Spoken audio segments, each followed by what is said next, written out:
Indie Mogul. Oh my God. I love you, Daddy. I can't do it anymore. I have a surprise for you, Mommy. What are you doing? What did you do?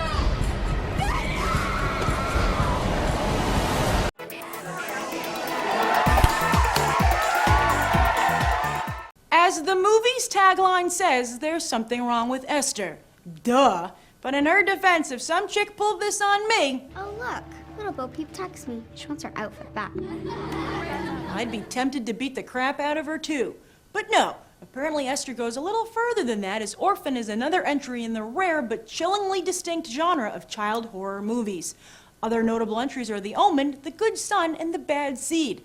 But here, Esther's murdering ways are compounded by a foreign accent. Although, props to young American actress Isabel Fuhrman, who sports a very convincing one.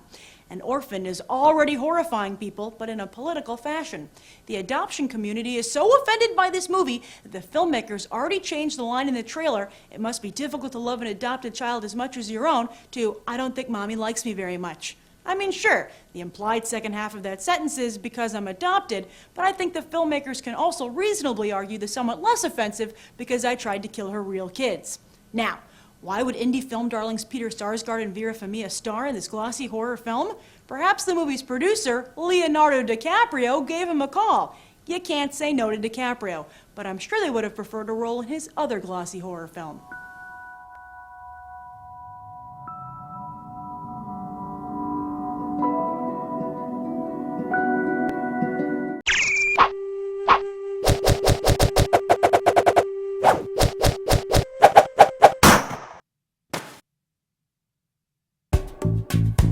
So I hear this movie has a really crazy twist.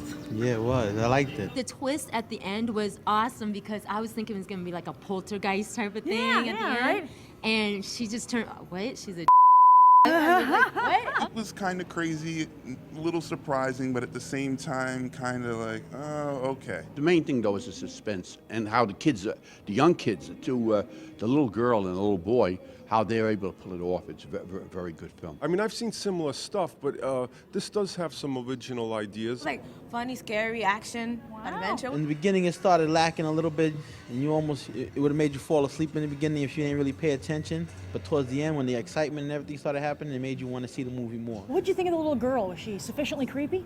Yes, very creepy. That little I wanted to kill her. She was so manipulative, and even at first, I wasn't positive it was her. You're very, very frustrated, especially as a parent, because I'm a parent. And Oh, you are? yeah, so you kind of, there were parts where you kind of want to get the old belt out, but I probably would have gotten killed if I would have taken that route, but I'm thinking, oh, I would just tear that kid up, you know. Do you think it messes little kids up to play parts like this? Do you think No, I don't think so. You know, they probably put them in certain scenes, and they might not even necessarily tell them. The only thing is I wasn't too for the little girl holding the gun. That's just a role they're playing. It's just, you know, but yeah, she did a good job. The adoption community's pretty upset about this movie. Do you think they have a reason to be offended? I mean, if I was going to adopt somebody after this movie, I'd want to make sure I know a whole lot more about them. It kind of says you don't know what you're getting. You don't know, you bring this person into your home, and they could be from anywhere. They could have been burned with cigarette butts. You don't know their mental. So they don't need that. You know, they don't need someone thinking along those lines. I'm an adoptee. Oh, so what did you think Yeah, of and that I'm an perspective? adoptee, and I thought it was good for the movie to come out like this because it's helping people become more aware that a lot of times in the past, people think that there are no issues, that love is everything for adoption, you know, and it was more with the mother. She was consumed about her emotions, her loss, but she didn't really acknowledge the loss of the adoptee. They should have more publicity on this film because this is an excellent film. I would go see it again if I have some friends that want to come and see it. Is it worth seeing in theaters? It just slides in there, yes. What do you give the movie on a 1 to 10? I give it a 9. Yeah. An 8? 7, 8, 9. I got to give this one a 8. 9.75, almost, I'd say 10. 7.5 for 8. I give it an 8. Looks like Leonardo DiCaprio's got skills behind the camera too, as audiences give The Orphan a solid 8.5. And yes, The Orphan is the focus of this week's One Sentence Review Challenge. If you've seen the movie, leave your 1 to 10 rating below, as well as your one sentence review. The person who writes the best one will get a free pair of AMC movie tickets. I'll announce the winner on the Indie Mogul blog this Monday because I'm going to Comic-Con. Movie Math will return as regular next Sunday. I'm Grace Randolph reporting from AMC Empire 25, and you've just gone beyond the trailer.